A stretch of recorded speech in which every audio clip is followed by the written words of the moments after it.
Thank you so much for being here this morning. I am Dr. Brian Caputo, the president of College of DuPage, and welcome to the college, our campus. The COVID-19 pandemic exposed the critical need to focus on mental health. Earlier this year, the World Health Organization issued a brief that revealed that the global prevalence of anxiety and depression increased by 25% during the first year of the pandemic. The two populations affected most were women and young people. According to the brief, young people are disproportionately at risk of suicidal and self-harming behaviors because of the pandemic. This came at a time when social services were interrupted or reduced, leaving some young people unable to receive the help that they needed. In addition, substance abuse among our youth continues to be a national crisis. Locally, depression rates among DuPage County students were far greater than the national average before COVID-19. All of this reflects a cry for help, and we need to respond to it. As the world reopens, even as the pandemic continues, we must continue to monitor how our young people respond. Can they cope? And how can we be ready to provide them with the proper help and care when they need it? At College of DuPage, our goal is student success. And this goes beyond academics. It means meeting our students where they're at, addressing the barriers that keep them from succeeding, and making sure that they are prepared, both academically and personally, for their futures. Today's event is essential to ensuring the health of DuPage County teens. I am thankful that the DuPage County Prevention Leadership Team is working on behalf of this population, and I am grateful for the many resources that exist in DuPage County that tirelessly ensure the well-being of our youth. Because of the efforts of the PLT, significant progress is being made toward reducing substance abuse rates and addressing mental health concerns. By working together, we can find ways to keep our young people healthy and prepare them for their futures with endless possibilities. Thank you for being here today. I'm not sure who's next. You want... Sorry about that. That's okay. Thank you. Okay. Thank you, Dr. Caputo. Good morning, everyone. It's so wonderful to see you all in person. Thank you for taking time out of your busy schedules to be here. My name is Jennifer Hess. I work at DuPage County Juvenile Probation, and I'm one of the co-chairs of the PLT, along with Andrew Anselm, also here from the Illinois State Police. So the Prevention Leadership Team, what are we?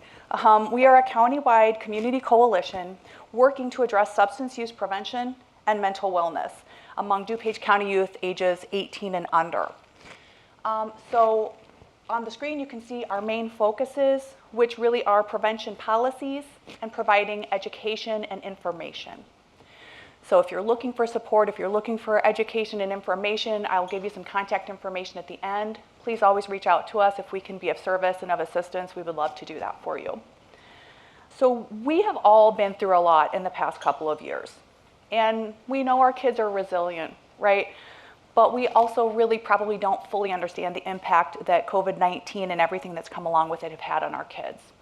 So we are really hopeful that today's events will continue to bring attention to the topics of youth substance use prevention and mental wellness. And we really hope that today is a call to action for our policymakers, our community leaders, and anyone in DuPage County to really make sure that we're putting the health and well-being of our kids first. So, before I introduce our keynote speaker and panelists, I'd like to briefly share some data about substance use and mental wellness trends among DuPage County youth, just to kind of set the stage for today's presentation. So I want to talk just a little bit about the Illinois Youth Survey. We'll refer to it today as the IYS. A lot of PLT's work is driven by data generated by the IYS, which is a self-report adolescent survey. It's administered by the Illinois Department of Human Services, and we ask 8th, 10th, and 12th graders in DuPage County to self-report on a number of topics like substance use, mental health, school culture, etc. This information is available in aggregate data form. It's publicly available, but schools will also be getting information about students at their school for schools who elect to participate. The survey is free. The only thing that's asked of schools is to find one period during the school year to administer the survey. So we get a lot of really rich local data from the IYS, and that's really what we'll be talking about today from PLT's perspective. So we have data through 2020. Data from 2022 should be available by August. So as you can see, the top 3 substances that youth in DuPage County are reporting using are alcohol, marijuana, e-cigarettes, and tobacco. Okay, so this slide is a nice comparison of 2014 and 2020 data for substances reported as most frequently used by youth in DuPage County. I'm really happy to see that prescription drug use is really quite low and wasn't in our top 3. This is for, according to the IYS, all grade levels have been self-reporting lower substance use rates between 2014 and 2020. So the good news is substance use self-report by youth in our county is going down. So compound that with what the National Institute of Mental Health tells us, and it's this idea that there's a correlation between mental health needs and substance use. Substance use and mental health needs, that those two often don't exist in a silo, that there's a lot of interaction for a lot of people experiencing both substance use and mental health needs. So let's look just a little bit about why PLT is also wanting to talk about mental wellness. And so this slide really talks about depression. Youth are reporting on the IYS that they're experiencing the past 12 months. And the question is posed in such a way that it's in the past year, for a period of 2 or more weeks, have you experienced low mood, loss of interest in generally pleasurable activities? So it's not just had a bad day, but there is a period, a pattern of low mood and feeling down. And you'll see we had a lot of kids self-report in 2020, and a lot of them are telling us they're not feeling great. They're feeling low. They're feeling depressed. So let's look with how this compares to national data that's available to us. Depression rates, as Dr. Caputo referenced, they're really high in DuPage County. In fact, nearly 2 times greater compared to the national average, which you'll see here, 17% of youth nationally are reporting depressed mood for that period of 2 or more weeks. And in DuPage County, if you remember, our 10th graders are telling us 33% of them experienced depression during that same time period. So our kids are telling us they're having low mood frequently. So then moving on to this idea of considering attempting suicide. This is still a really high number. And what I'd like to point out is we only have data from the schools and the youth who choose to participate. And in 2020, we had a little more than 50% of schools self-reporting. So this is only a partial picture of what's going on in DuPage County. And these numbers are already really high. So again, I'm so thankful that all of you are here today so we can kind of keep talking about this and shining a light on what's going on locally. So then let's compare this again to national data. And again, in DuPage, unfortunately, our numbers are slightly higher. Nationally, 12% of students are reporting thoughts of committing suicide. And then if you recall, in DuPage County, 13 and 16%, so slightly higher. So in DuPage County, anywhere in the country, you have kids, adults, anybody has access to this crisis text line. So the PLT has been promoting this crisis text line since 2017. Anyone can use this by texting 741-741 and sending the word REACH. REACH is the key word for DuPage County. It helps us to generate data locally. But really, as long as you're reaching out 741-741, you're getting connected to a trained professional who is really going to work to de-escalate somebody from a hot moment to a cool moment. It's not in-depth counseling and therapy. It's really de-escalation so that youth or that individual can get through that moment. So we would encourage you to share this resource with anyone, everyone. There's information on our website if you'd like to learn a little bit more about this source. So what do we know about who's using the crisis text line locally? So for people who use the code word REACH, we're seeing that there are a number of conversations that happened in 2021. And what I'd like to call your attention to are the fact that there were 7 suicidal de-escalations in DuPage County. And there were 3 active rescues, meaning lives were actually saved because somebody was actively suicidal. They reached out in that moment, and there could be a response to keep that individual safe. If you look at the pie chart, you'll see what motivates somebody to reach out to the crisis text line.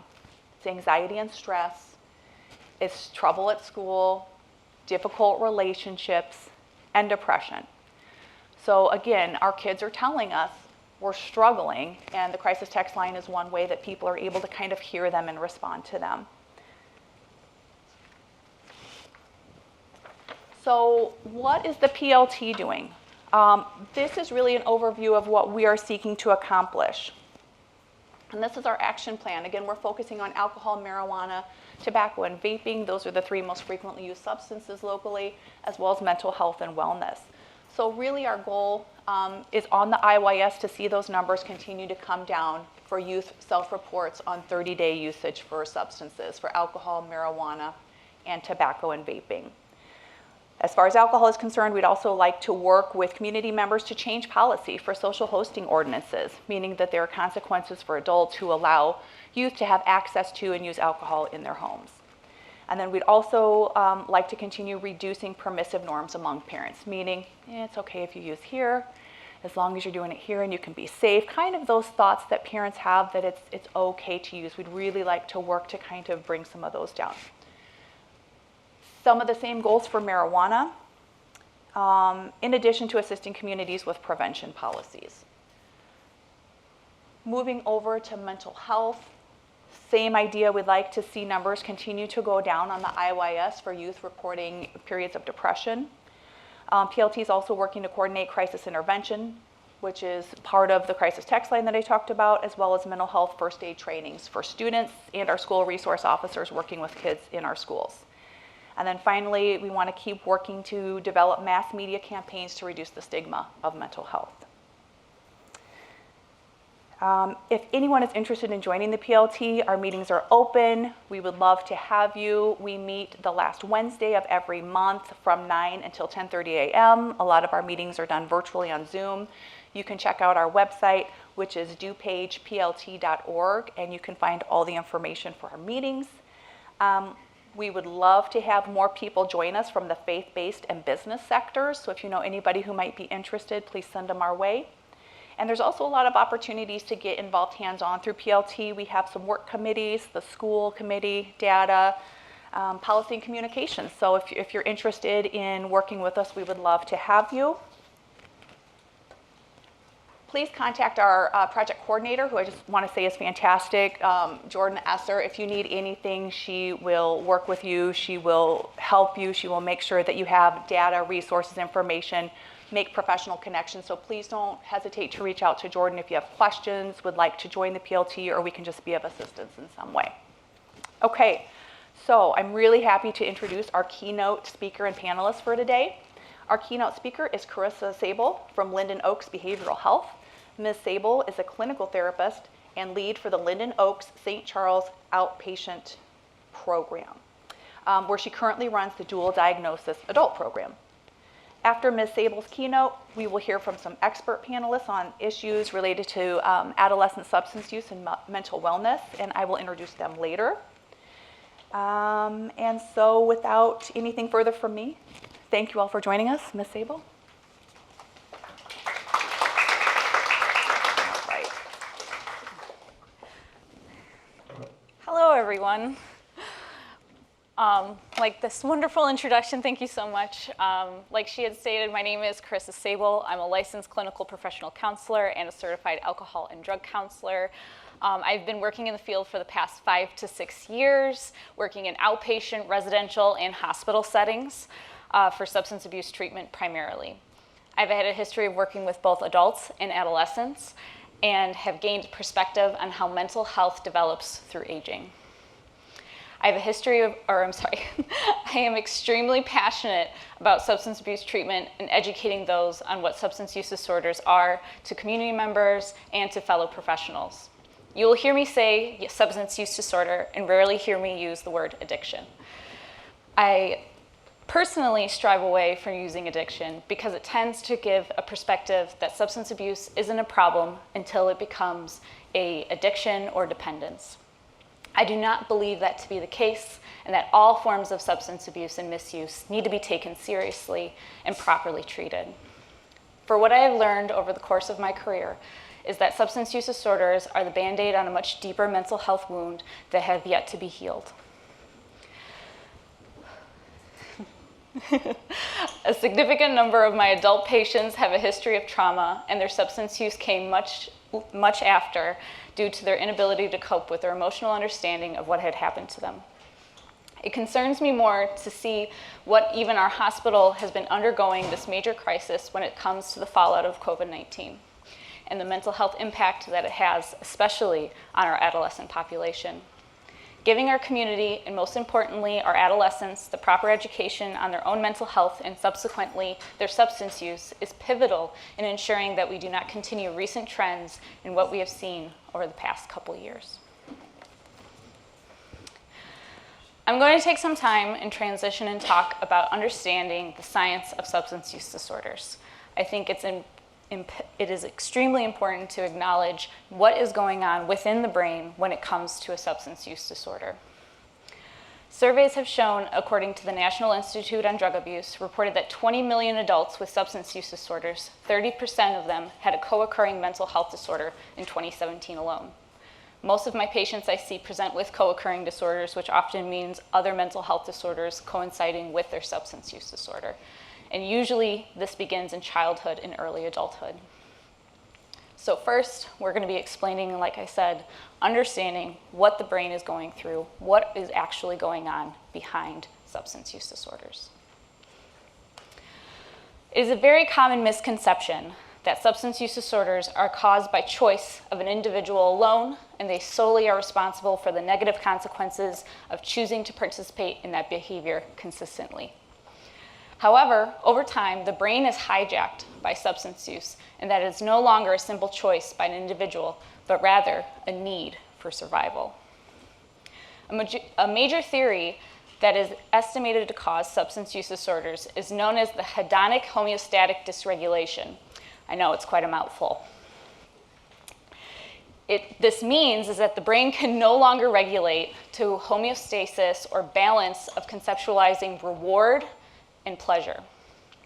This theory capitalizes on 3 stages that the brain gets inadvertently stuck in, which is initiated by first binge intoxication, which is obviously when we ingest the substance, whether that be alcohol or other drugs.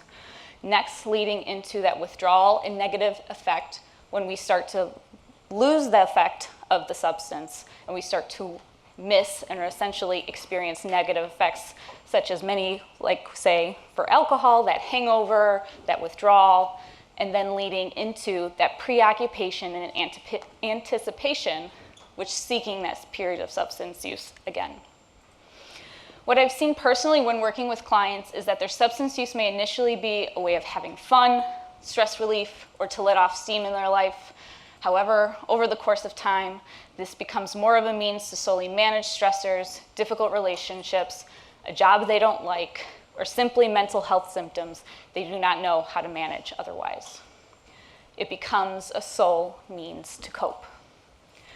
When this is initiated, this is when the true cycle of abuse begins.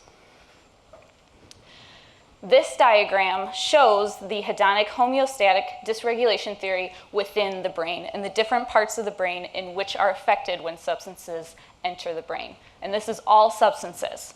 This includes cannabis, this includes alcohol, this includes methamphetamine, any particular substance. This is the cycle in which the brain is impacted by substance use.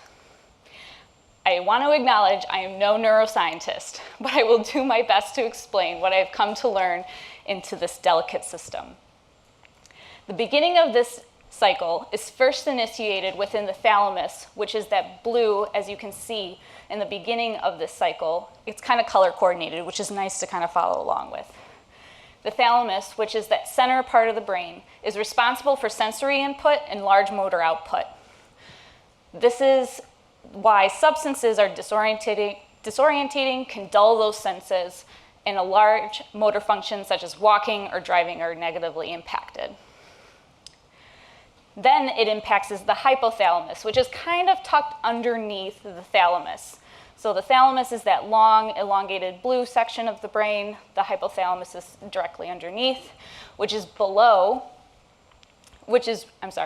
responsible for the emotions, thirst, hunger, circadian rhythm, creating homeostasis and control of our autonomic nervous system or organ control.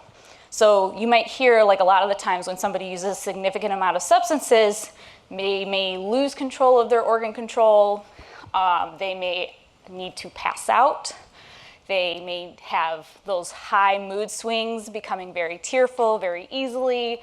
This is the part of the brain that is being impacted when we're ingesting a substance. After receiving the intoxication effects of the substance, when we enter into what they call that withdrawal and negative effects stage, which lies mostly within the amygdala. So now we're entering that red phase of this diagram. The amygdala, which is the oldest part of our brain. For some reason, scientists call this our lizard brain. Don't ask me why. Don't understand why they call it that.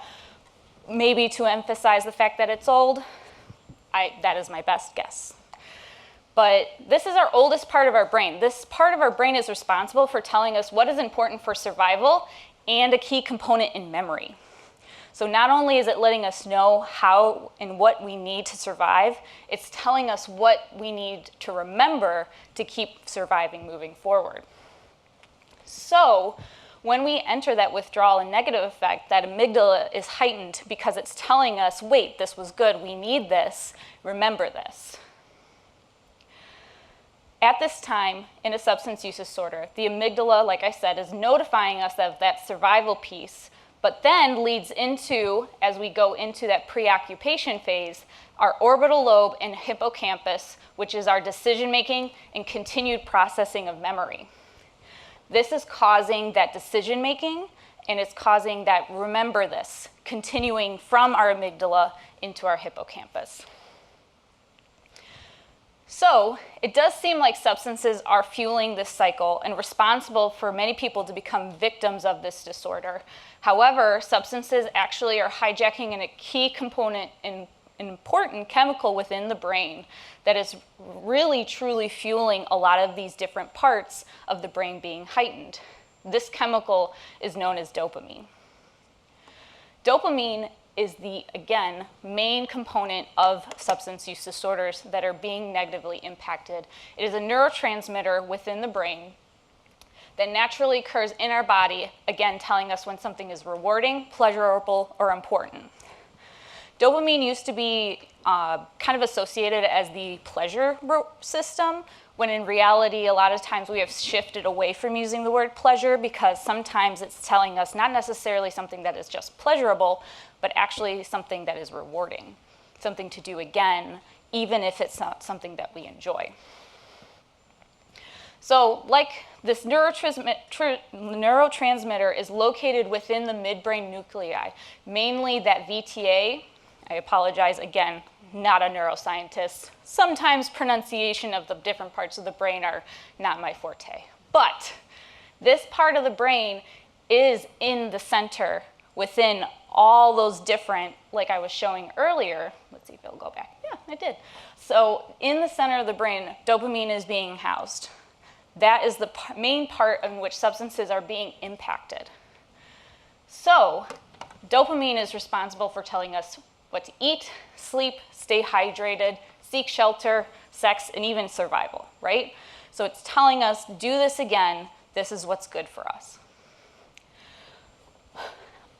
I want to apologize again. I am not a graph maker, but This is actually pretty similar to what I create when I'm running groups with patients that are trying to understand why things aren't as enjoyable in their life anymore.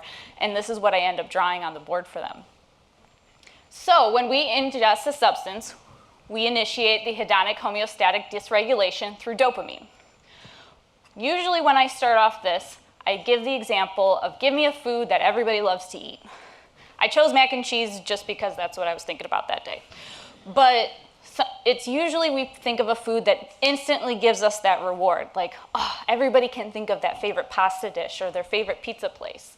And the same thing with like guitar, a hobby that we find enjoying, like going rollerblading or drawing or painting. These different things release dopamine. Because over time, we have evolved and made dopamine more complex than just simply, I got food, food is good, moving forward. We now are even understanding that guitar is rewarding. It's helping us feel fulfilled, motivated, and therefore we should do it again in order to seek that reward, that survival, in order for us to feel full. So over time, that dopamine is released with eating mac and cheese or playing guitar. But what happens is substances will trigger larger amounts of dopamine that surpass the threshold of what we normally tolerate in that day-to-day. So our threshold, that lovely little horizontal green line, hangs out there. Usually we'll hit things that like get close to it, we'll feel really good, but eventually over time when we start to introduce substances, it breaks that threshold completely. You may have heard people say in the past, I'm chasing that first high. I'm chasing that first drunk. It's never going to be the same. And guess what? It's not. Because we completely overwhelmed the system within our brain and telling us, holy crap, this is so rewarding. This is so good. I have to do it again. And so this cycle continues. And what happens is over time, we rush dopamine again over and over and over within the brain that it breaks this threshold, and other things that used to be rewarding are no longer rewarding. You can kind of see it, again, graph skills not the greatest, but that threshold is all the way at the top now. Now alcohol is not even meeting that threshold. Not to mention that eating mac and cheese and playing guitar is absolutely nowhere near feeling as good as it used to. So these activities no longer become enjoyable, and all that time is replaced with seeking and receiving the substance. This is why a lot of the times we will ask ourselves, why do they keep choosing, drinking over their family? Why do they keep calling off work just to go get high? It's because of this system. It's impacting our decision-making part of our brain and saying that this is more important because this is so much more rewarding. This is so much more that I need to survive. So understanding the science of substance use disorders, it's very important then relaying the information of what is going on in a developing brain, right? So we were looking at a fully developed brain. Therefore, the following information is acknowledging key components of the brain that are still growing and developing that can be negatively impacted by substance use. The adolescent brain from ages 12 to 18 go through dramatic changes as it prepares for young adulthood. A lot of the times they say it's not specific stages, but rather a continuum that engages over time. These two main pieces of the brain that I want to focus on that are significantly developing at the time because they're in relation to where substance use disorders are impacting. The first one being this brain region is not only responsible for motivation, but for planning complex cognitive behavior, personality expression, decision-making, and moderating social behavior. This part of our brain is still developing when we are young. Arguably, our brain doesn't fully develop until we're 25. But this is still growing. This is still maturing. And the next part of the brain that I really want to acknowledge is that ventral stratum, which is responsible for tracking the subjective value of stimuli, signaling the presence of and expectation of reward, and encoding errors and outcomes of such predictions. We just spent maybe 4 slides talking about how dopamine is the reward system. And one of the biggest parts of the brain that is still developing in adolescence is literally the presence and expectation of reward. So if we are introducing substances at a young age, we are possibly really negatively impacting this part of the brain. I want to take some time and acknowledge the research that shows how significant substance use can cognitively stunt an adolescent's brain development. So like I said, when substances are added to this process, there are areas in which research shows that this is cognitively stunting this brain development. And this is just some of the places of the brain. I didn't even finish. I literally was going through at least 10 different research articles that were not only collecting other research articles, but even their own findings. And this is just a sample of what I found. First one being delays in neurocognition, volume changes. The actual size of different parts of the brain are smaller when significant substance use is introduced. So our hippocampus, like we were talking about earlier when talking about the cycle of substance use disorders, is our learning and memory, which then again, that volume has been found to be smaller. And then white matter being our nerve fibers and nerve cells that kind of help create that fluidity within the brain. And not only the size of our white matter, but our white matter quality within the brain. In a 2009 longitudinal study, it was found with heavy alcohol use that the left hippocampus and the ventral prefrontal cortex were significantly smaller than those of light alcohol drinkers over time. For cannabis use, even after 4 weeks of abstinence, a study showed that adolescents scored lower on performance tests with cognitive flexibility, visual scanning, error commission, and working memory.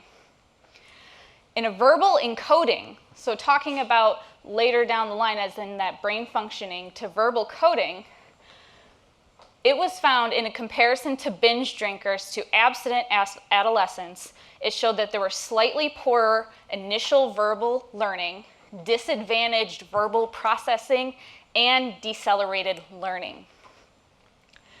In another study, stating even after 28 days of sobriety from cannabis, so this is not even in the midst of use, this is even after 28 days of not using cannabis, showed that adolescents had an increased brain processing during inhibition despite showing intact task performance.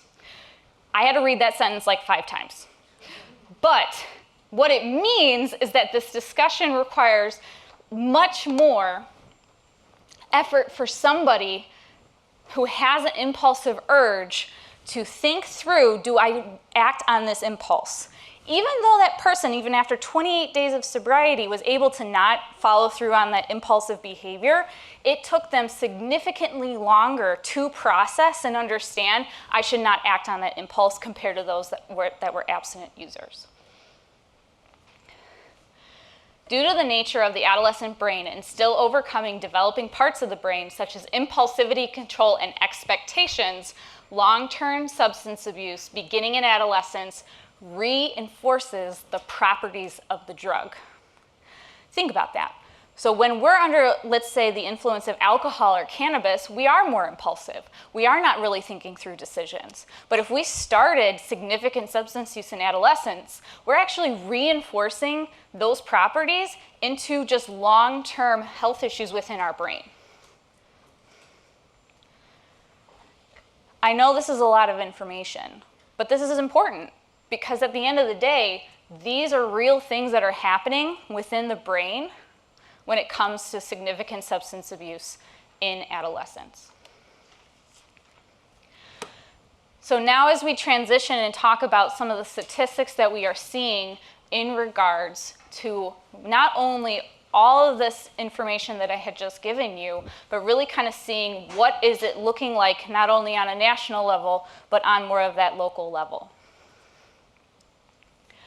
I want to acknowledge first and foremost that we are facing a mental health crisis within our adolescent population.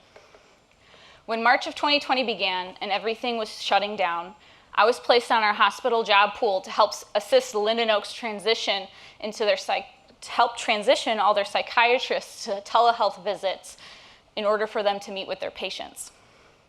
I joked to alleviate the stress of the situation by calling myself an FLH. I was a fancy laptop holder. But what I gained from this experience was being in the middle of this ever-growing mental health experience and crisis for our adolescents and seeing how it progressed over time. It was like an interesting way of being a fly on the wall, watching how it had occurred. The severity of the symptoms we were seeing in our adolescents was nothing new prior to the pandemic. We were seeing high acuity within our adolescent population well before 2020 hit. However, COVID-19 helped ignite the flame that was already kindling within this population. I saw firsthand when our hospital went from a 1 adolescent ward to 3. We had to close our detox unit and have it merge with another in order to accommodate the number of adolescents in need of treatment. We had to then accommodate and additionally add a triage area for teens awaiting a bed to become available. So not only do we have 3 wards, we had to create a whole separate area in order for our adolescents that were waiting to get a bed to be transitioned onto the unit. Our outpatient programs for adolescents, at one point, we had over 100 adolescents waiting to get into our programs for outpatient treatment. But don't take my word for it alone. It has been data that has been growing well before the pandemic. In a 2019 study, 37% of adolescents reported persistent sadness and hopelessness. 2019. And this was already an increased statistic before the pandemic over the course of 10 years, whereas in 2009, only 26 reported these symptoms. 19% in 2019 seriously considered attempting suicide, compared to 14% in 2009. 16% made a plan for suicide in 2019, and 9% actually attempted, compared to 11% and 6% respectively in 2009. This data is collected every 2 years, and 2021's data has not been released yet. But we were on an uptrend well before the pandemic, and with what our community, our families, and our own adolescents, I cannot imagine this number to be lower than it was in 2019. 358,000 adolescents in 2018 not only had a major depressive episode, but then also had a co-occurring substance use disorder. Again, this is important to acknowledge because just like we were talking about earlier, adolescence and substance use can go very hand in hand. And just like I was explaining earlier, while I currently work with our adult population within the hospital, a lot of my patients will often acknowledge that their mental health issues and struggles had began well in their adolescence and eventually developed into a substance use disorder. I wanted to also take some time to acknowledge some 2016 results and compare it to some more recent research in leading causes of death for children and adolescents in 2016. Research showed that the leading cause of death was not due to injury was motor vehicle accidents for children and adolescents. And at the time, drug overdose and poisoning was the 6th leading cause, with unintentional overdoses being the majority contributor to this cause of death. So I acknowledge the difference between the two, right? Because adolescents do utilize substances to attempt suicide. However, adolescents sometimes simply use substances not knowing what's in the substance. If you're buying, let's say, cannabis off the street or pressed pills, you don't know if it's laced with fentanyl. I've had plenty of patients say, I tried cocaine for the first time after I found out that it was in my joint that I just bought. accidental overdoses are very real. And that number that is stated, 761 number of deaths, is significantly larger than our suicide rate of 123. My eyes aren't the greatest. So then, this leads me to the leading causes of death for children and adolescents in 2020. This is a graph that shows how it has progressed over time. Comparing to the previous one where we were in the 6th spot, in 2020, drug overdose and poisoning has now become the 3rd leading cause of death for adolescents and children. This is an 83.6 increase from 2019 to 2020. Unintentional poisoning had also increased from 110% from 2019 to 2020 as well. It is also important to acknowledge that the number 1 cause of death for adolescents and children was no longer motor vehicle crashes, it was firearms. These statistics are stark and real and scary. But for Illinois, over the course of the past years, and data collected from the CDC, Illinois had over 6,000 deaths associated with overdose and poisoning for children and adolescents. And this graph accounts for ages 10 to 19. And 2020's deaths accounted for 9.9 of the state's total deaths for children. Our numbers dropped in 2018 to 2019, but did increase back up to our numbers close to 2017. A lot of the times when I work with patients and we get to the why of understanding what's going on, a lot of them will present themselves to me and state, what do I do with this information? I know I'm anxious, I know I have trauma, I know I have a problem with substances, but now what do I do about it? And that's the next thing. I give you all this information on what is a substance use disorder, how does it impact the brain, what are the statistics that we're seeing within our communities and within our country, but what do we do next?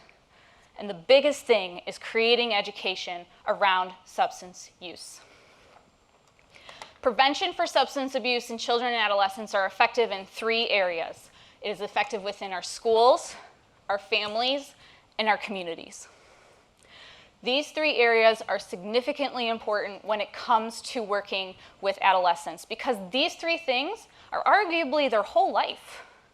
They are with their family all the time. They are in school all the time. It's their job. And the community is enveloping and surrounding them and fostering these 2 parts of their life. So it is important to create education and understanding in these 3 areas of an adolescent's upbringing, education, and life. The first, I wanted to take some time and talk about school-based prevention. There are 3 different areas that effective school-based prevention programming focus on that have positively shown to educate and reduce risk of future substance use in adolescents and children. And these 3 areas being the social skills training, normative education, and competence enhancement skills training. Social resistance skills training looks at effectively educating children and adolescents to resist peer and media influences to substances. And not only is it a way of challenging high-risk situations and direct pressure with healthy communication skills, it also helps create counter-arguments for any misleading information created within media or just simply within their peers. So one of the biggest things when I first entered the field as a clinician in substance use treatment was I was at the height of cannabis was the cure-all. It was hard to argue with a patient that was like, this is good for me.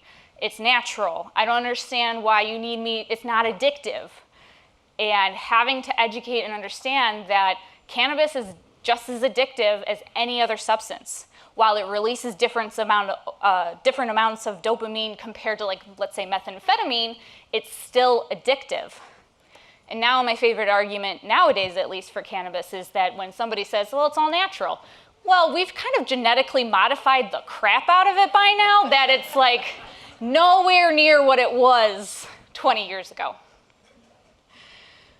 Normative education then primarily focuses on challenging normative ideas of substance use within the adolescent population. A lot of like how I challenged it simply by some of the anecdotal things that I tell my patients. Identifying ways to help challenge what adolescents have been misled to believe as normal within substance use, and pulling local data in order to make it more relatable to present adolescent populations. On top of looking at normative data, it's also important to include popular misconceptions of the accessibility of substance use or the misconceived lack of danger that comes with substance use. A lot of my adult patients, whenever I talk about the significance of what substance use disorders have on the brain, they usually say, why didn't I learn about this before? All I got was the fried egg image and say, don't do it. And a lot of the times my patients appreciate this education because my philosophy when doing therapy is that I cannot tell you how to live your life. That is your decision. You are your own human. You have your own free will. But what I can do is give you the education, the tools, the understandings, and the risks that you possibly will take if you do decide to go back to substance use. And usually that is a more powerful tool when they have that education than simply me telling them, you can't do drugs. Competence enhancement skills training may be a mouthful, but it is meant to acknowledge that social learning process is an important factor when it comes to substance use prevention. Many kids that have low social skills may be more susceptible to substance use and may be using substances as a coping strategy to their difficulty with social personal skills. As many people like to say, gives me liquid courage, or whatever slogan comes after. This is real. A lot of people will turn to substances to make it easier to socialize. So it is the wonderful thing about those particular skills is not only can it be applied to the substance use and understanding it, it can apply to pretty much any aspect of their life, that they can apply those social skills to their everyday.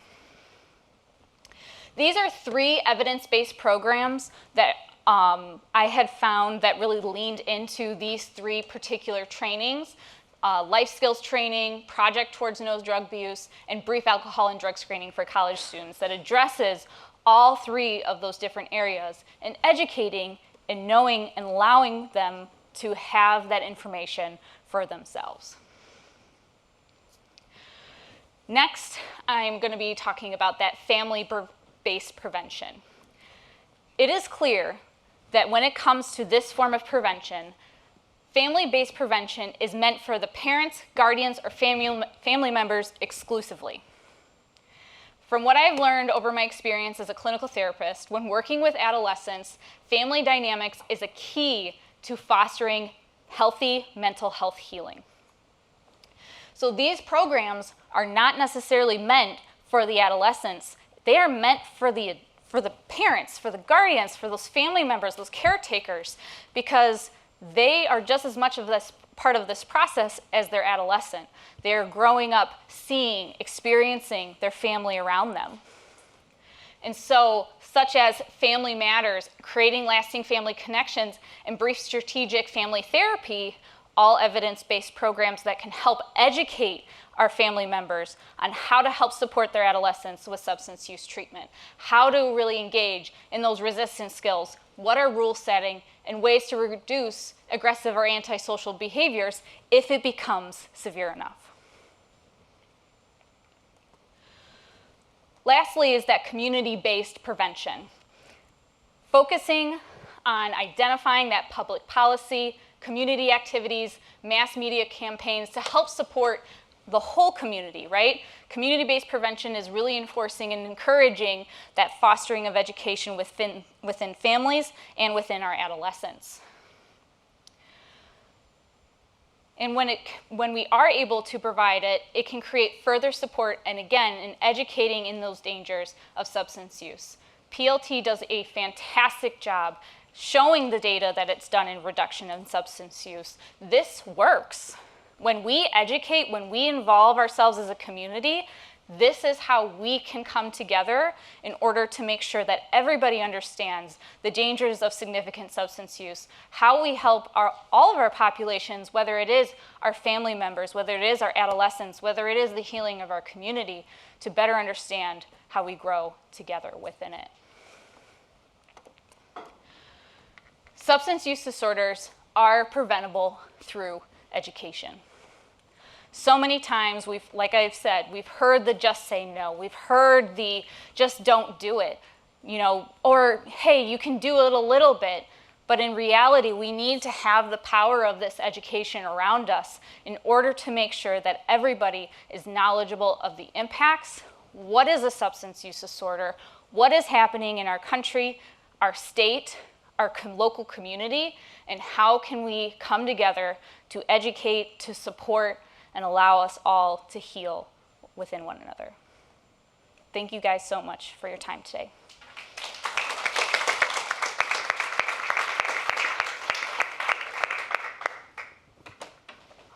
Thank you.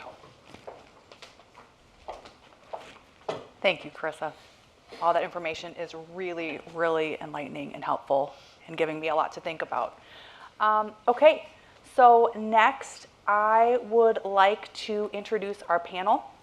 Our panelists today include Ava Blaylark. Ava is a school social worker at Glenbard East High School.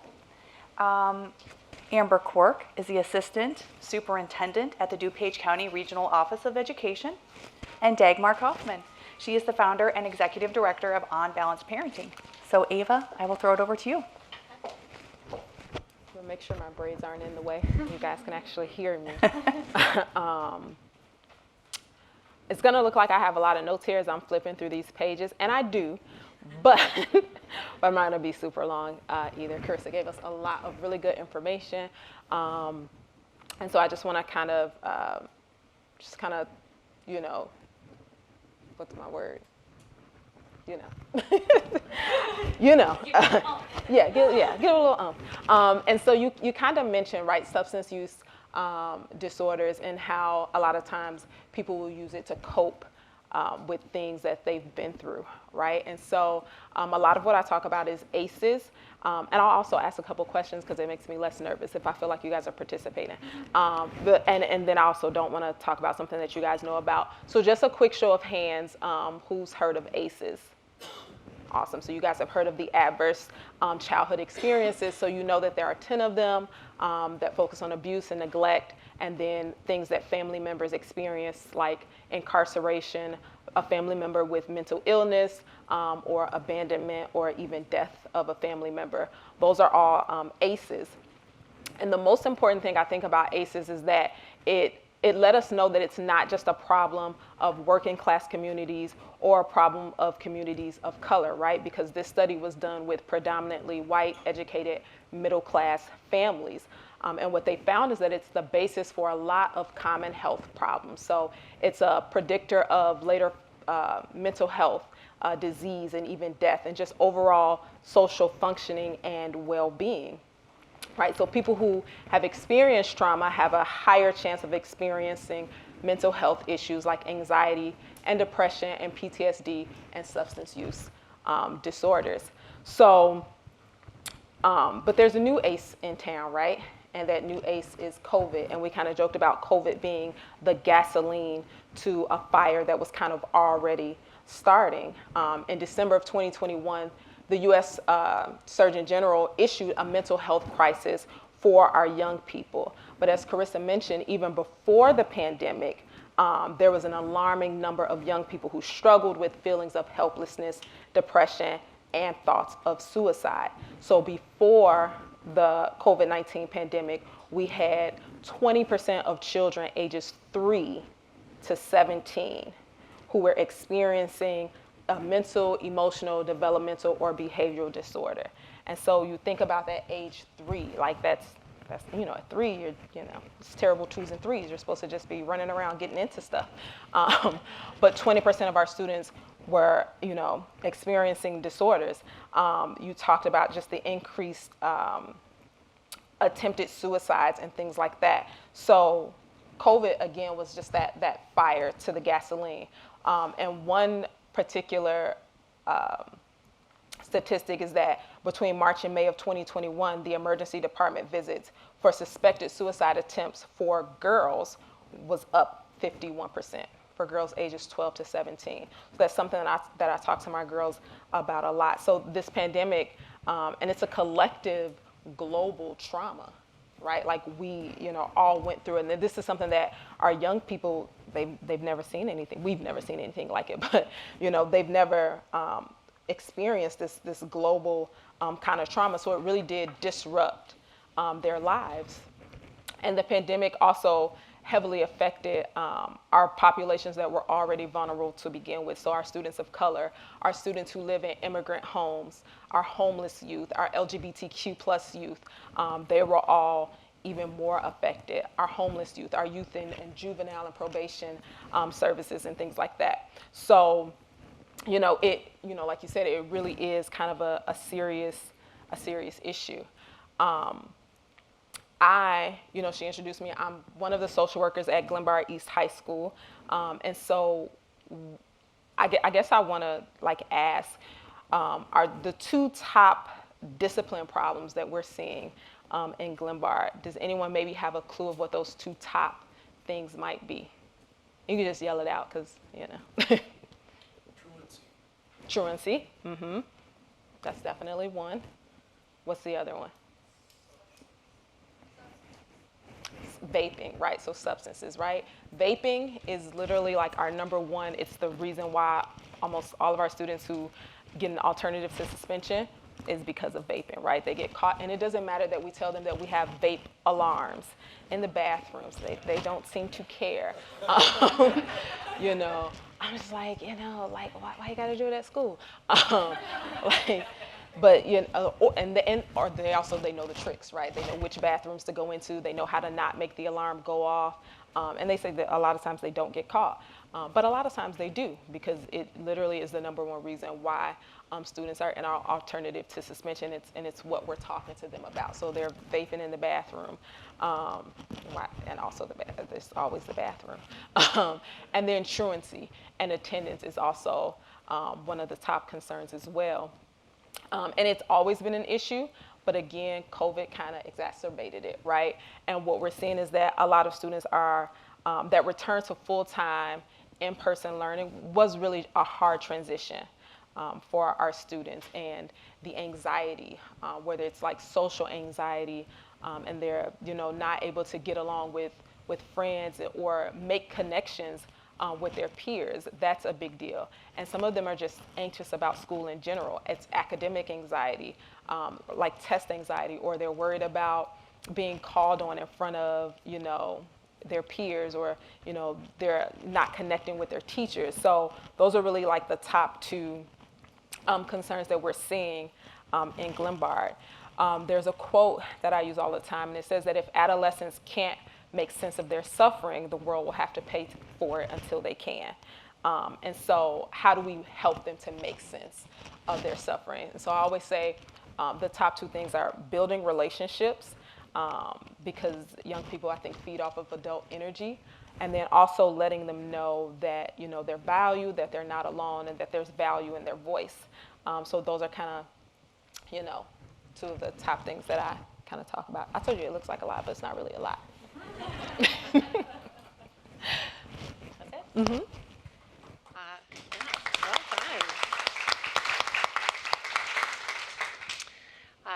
Well done. Like Jennifer said, my name is Amber Quirk, and I work for the Regional Office of Education. And I'm going to focus a little less on the qualitative data and share some of the anecdotal data I have from serving on multiple networks. Some of the networks I help co-facilitate are the High School Social Work Network, K-8 or K-12 Social Work Network, School Nurse Network, Elementary Principal Collaborative, and a Middle School Principal Collaborative, and school counselors. So I would say across all of those networks, the topics that the participants were most interested in learning about this year were vaping, and or substance abuse in general, and how to help students' mental health. So across 42 school districts, we have different representatives. on the different networks, and I think it's kind of confirming the from Ava experiencing it at Glenbard East. The different representatives I've seen across our county are saying similar things. Each of the groups reported that students are exhibiting more social anxiety, more school refusal behaviors. I also happen to run our truancy department at the ROE, and we are seeing a lot more students that are exhibiting the full-on refusal to go to school, really struggling once they were out to be able to get back into the building.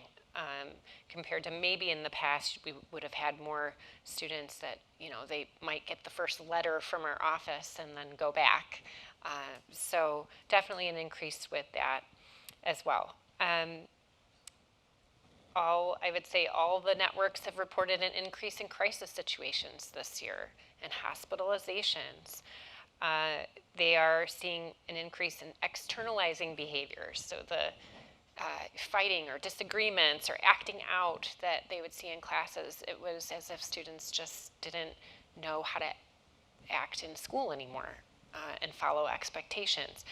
And a lot of the school personnel were indicating that they were trying very hard to really reinforce those expectations for students, to be very explicit in teaching those expectations, because they were seeing that increase in that behavior. Not only did I hear this next example from across the networks, but I was in a national meeting through the organization called Why Try, and multiple people on that Zoom call said the same thing, that the students are really exhibiting behaviors showing they are socially behind. I'm sure I'm seeing a lot of heads nodding in the audience that they're either unable to regulate their emotions or just don't have those social skills to interact with each other. So we're definitely seeing that across the county. And although both Jennifer and Chris's statistics show that maybe our substance use in DuPage County is down, we know with that mental health, the mental health struggles that the students are going through, I mean, we're hoping it won't swing the other way, but we need to be prepared for that. So I'm really actually very proud of our school districts here in DuPage County because I know they're trying multiple strategies to get ahead of this and to help the students right now. So I just wanted to talk about a few of those, and hopefully when you're ever meeting with anyone from schools, you can try to find out if they're doing it or mention it if they aren't. But some of those might be like related to truancy. They're working on school attendance groups in the school before the students get to the point where they're refusing to come in. That's hugely important. An increase in social emotional learning strategies and specific strategies for students to be able to cope with whatever struggles they're going through. There's definitely been an emphasis on that. In one of the networks, a group shared they do Wellness Wednesdays, so just making it more regular, a part of their day, part of their week. Multiple schools said that it's just happening on a regular basis where they're having the kids practice those skills for coping. So I think the more we can get that in there, I talked to several of you already this morning about having mental health providers coming to the schools to help. That's hugely important. I'm very excited that a number of schools are already starting to do that, and hopefully more will be on that bandwagon to really help connect students with the help that they need early. Some other simple ones might be bringing in comfort dogs. One high school was talking about, multiple high schools said this, that the kids were kind of hanging out in their commons area, not going to class, just hanging out there, having a good time with each other.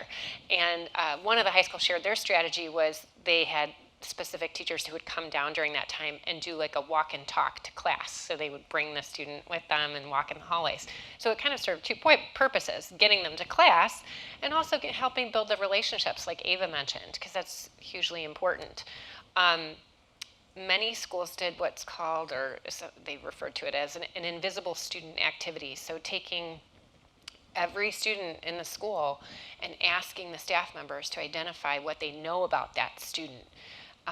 And then if you have an invisible student, it would be somebody that nobody can say they know anything about them. And then the reverse of that is having students identify a trusted adult in the building.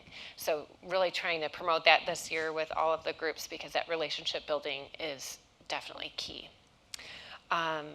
Through the networks that I'm on, I was able to bring in Dr. Patricia Grazik, who focuses on school anxiety and school refusal behavior. She's out of UIC. And really looking at schools having what's called a multi-tiered system of support. And they have to use data to help identify students in need, and then based on what their need is, then getting them the support, and it, depending on what level that might be, whether it's more of a tier 2, where small groups are meeting, or tier 3, if they need very intense support. The school counselors brought in an expert on executive function skills and neurodiversity. Her name was Lisa Marsicano, and she spoke about helping students rebuild confidence in themselves and in their academics. And in her presentation, she talked a lot about this increased reliance on technology and how that's impacting students and what that can lead to, because we have that loss of opportunity for the students to practice the social and communication skills, and not knowing how to deal with challenges, or even learning how to learn differently. So those are just a few of the things that we had going on this year, and I'm looking forward to what we're going to do in the future. I'm also honored to serve on the PLT under Jory's guidance, and one of the things I was really excited about our work on this year has to do with the student IDs.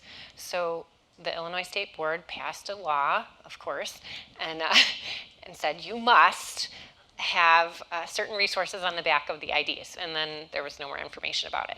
So we decided to put together a toolkit that included the communication for schools, a sample to put on the back of the IDs with the exact numbers that we wanted with the word reach, so we would have that DuPage data coming back to us.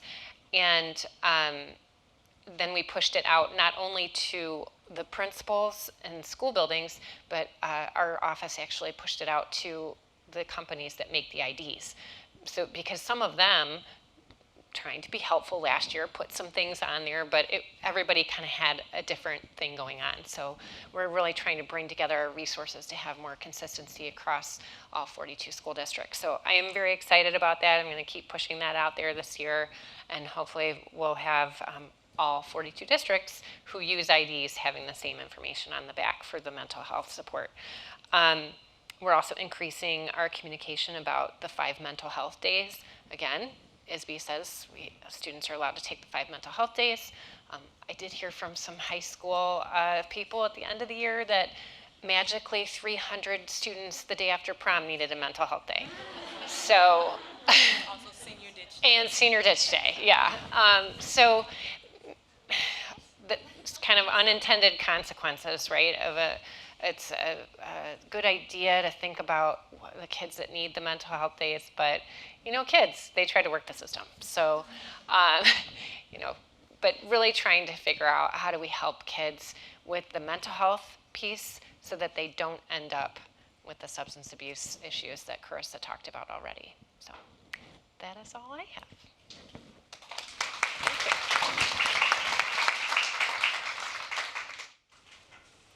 Let me see if I can work this. There we are. Thank you for the introduction, Jen, and your sharing, Carissa and Ava and Amber. That was really interesting.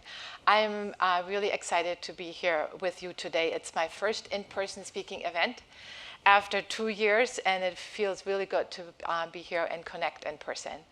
Unbalanced Parenting celebrates its 5th anniversary this month, which I founded as a resource center, a clearinghouse of sorts, to provide resources and food for thought to support parents, caregivers, and really anyone interested in raising joyful, resilient humans who lead wholehearted and balanced life, and to provide an opportunity to connect in community with Heart Talks, Parenting Courageously, and holding a space for conversation about society's definition of success and its impact on the well-being of our children, parents, and caregivers.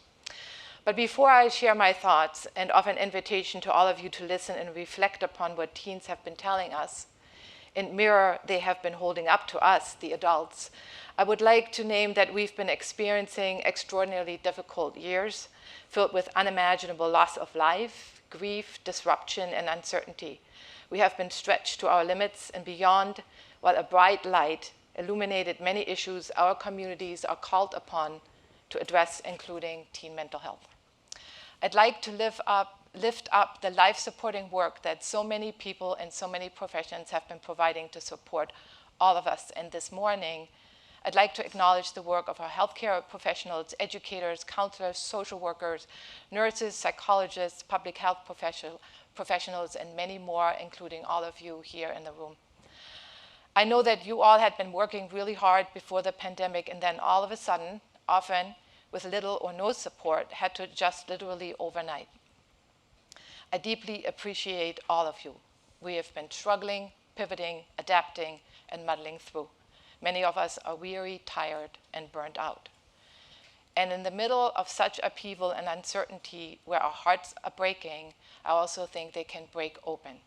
I believe there's an opportunity for growth, healing, and new beginnings, an opportunity to reimagine how we live and show up in the world, to reacquaint ourselves with the values we hold dear, what our children and all of us need to flourish. And I use the word flourish intentionally. It means grow and develop in a healthy and vigorous way, especially as the result of a particularly favorable environment. And so this morning, I'd like to share what our teens have been telling us, the adults, what they would like us to reflect on, and I invite you to consider different approaches with which to begin to reimagine the future of teen well-being. What are teens telling us? In DuPage County, our students attend high-achieving schools, and they have been sharing with us that perfectionism, excessive competition in academics, athletics, extracurricular activities, and unrelenting pressure to succeed has caused chronic stress, which we know, as Carissa so beautifully described, can affect our mental and physical well-being. This holds true for many places across the country and is not unique to our area. Teens have been really vulnerable and honest and have been revealing how they feel inside of themselves. To illustrate, I'd like to share some student voices from 2007 and 2017, taken from focus group interviews and surveys conducted with middle and high school students by the Collaborative Youth Team in Naperville. And I quote, "At age 12, you've got to have a life plan. Sometimes I wish I could be just a kid. I'm smart, and although I ace my tests, I have a hard time doing my homework because at the end of the day, I'm exhausted and want to sleep. Homework clubs my parents' expectations, and tests are super overwhelming, and there's way too many things that we have to do in a small amount of time. Parents tell you to be your best, but they really mean be the best." End of quote. Extensive research by Dr. Sonia Luther, professor emerita at Columbia University's Teachers College and founder and executive director of Authentic Connections Group, shows that students attending high-achieving schools puts them at risk for developing mental health issues, including anxiety and depression, and puts them at higher risk of substance use. In 2018, the Robert Wood Johnson Foundation identified 4 factors that put adolescents at risk: poverty, trauma, discrimination, and excessive pressure to achieve. In 2019, the National Academies of Medicine, Science, and Engineering added unrelenting pressure to succeed to its list of factors that put adolescents at risk, alongside youth who live in poverty, foster care, and whose parents are incarcerated. What are teens inviting us to reflect on? Teens have been really courageous in telling us that our narrowly defined concept of success is exhausting them. They have implored us to engage in some deep listening and understand in our hearts that good grades, test scores, college prep do not constitute self-worth. A high school junior expressed this well in a petition on change.org in 2017, calling for change after another classmate had died by suicide. And I quote, Start helping us find our dreams and give us the tools to achieve our dreams. Start understanding our priorities and stop implementing yours. Start treating us like people, not GPAs or test scores. Start defining success as any path that leads to a happy and healthy life. End of quote. In other words, teens have been sounding the alarm and pointing out that we have conflated grades and test scores with human worth. We have conflated academic tracks with human purpose, and we have conflated approval with love and belonging.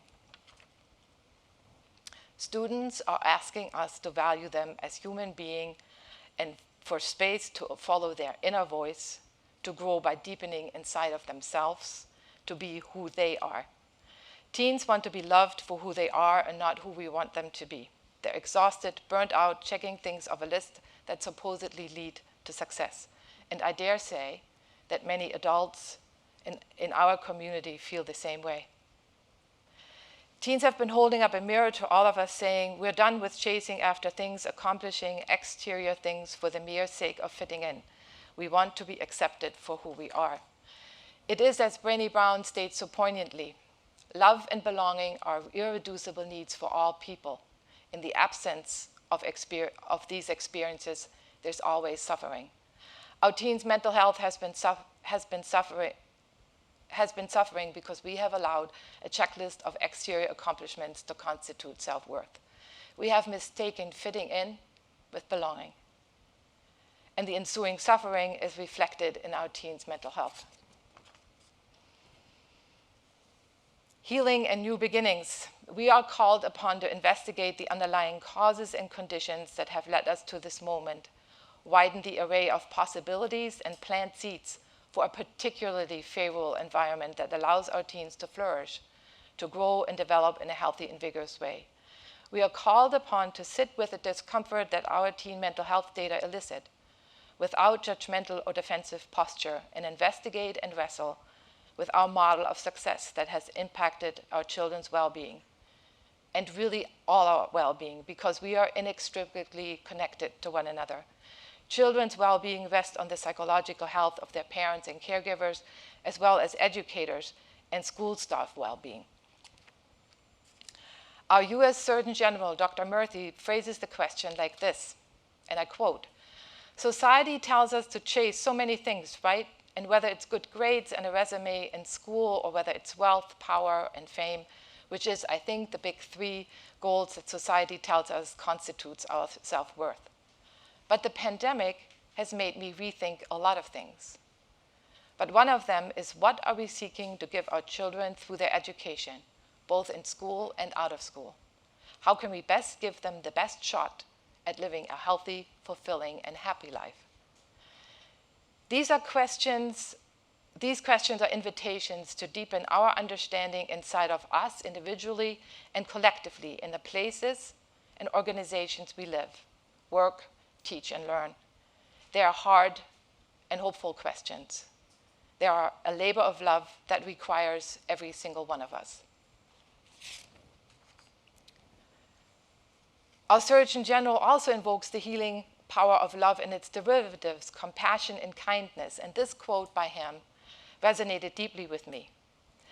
There is nothing more powerful that heals than love, and that starts with what we teach our children, with what we choose to practice, like in our day-to-day life, and fundamentally recognizing that public health is about more than policy and structure.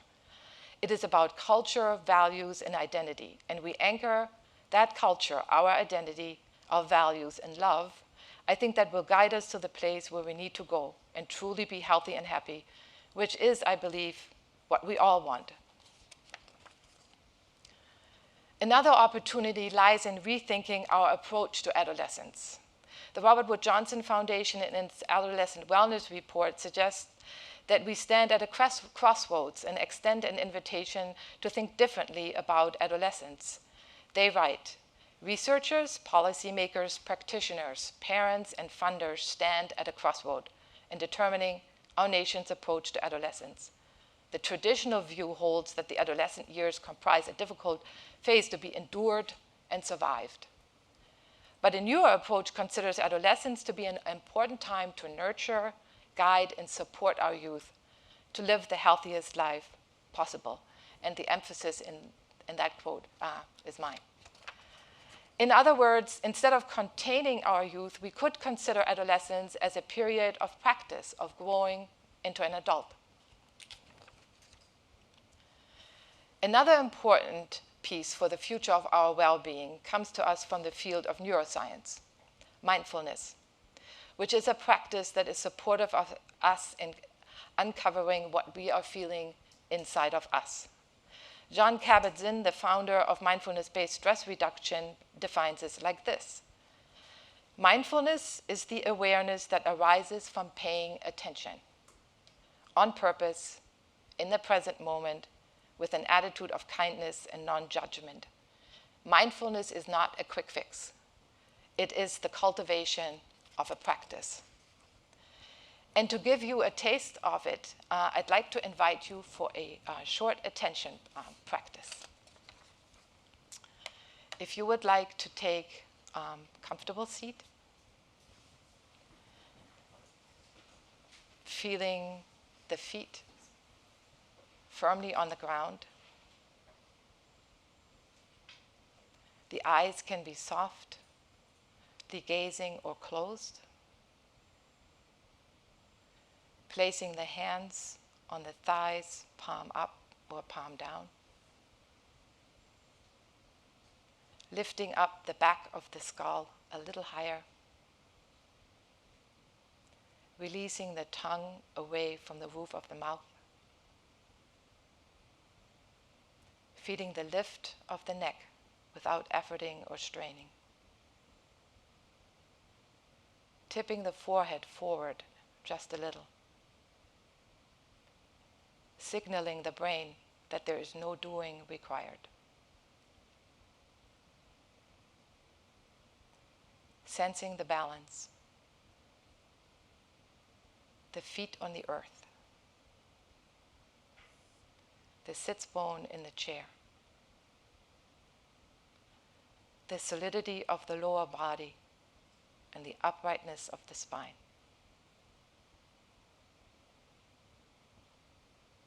The openness of the chest.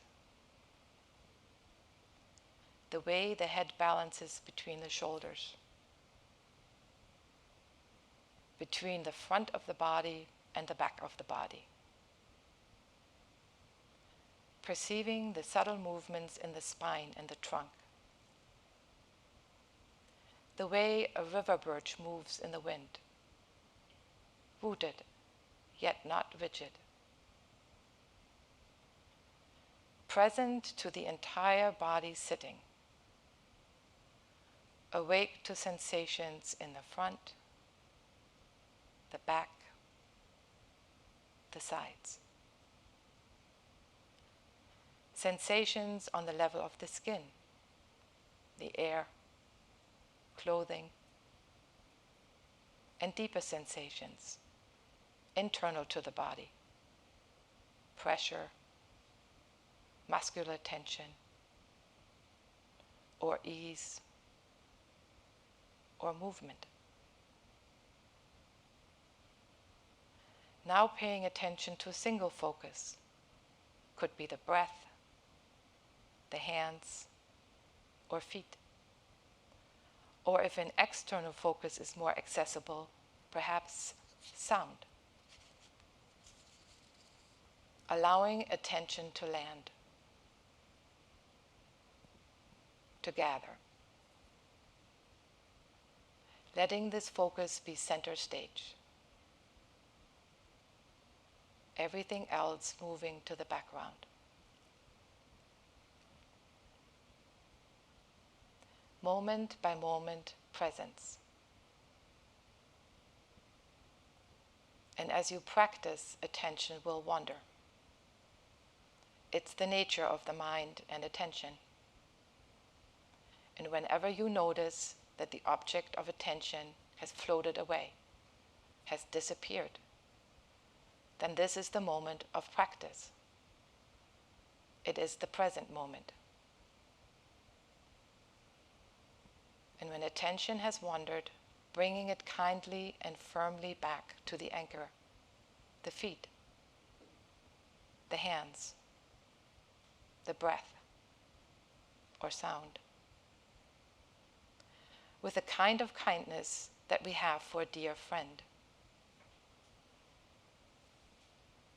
And no matter what has shown up in this practice, appreciating your effort, your presence, that you took your seat. Mary Oliver writes, "You do not have to be good. You do not have to walk on your knees for 100 miles through the desert repenting. You only have to let the soft animal of your body love what it loves. Tell me about despair, yours, and I will tell you mine. Meanwhile, the world goes on. Meanwhile, the sun and the clear pebbles of the rain are moving across the landscapes, over the prairies and the deep trees, the mountains and the rivers.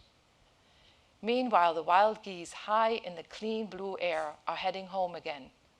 Whoever you are, no matter how lonely, the world offers itself to your imagination, calls to you like the wild geese, harsh and exciting, over and over announcing your place in the family of things.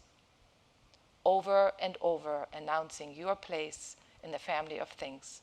You only have to let the soft animal of your body love what it loves."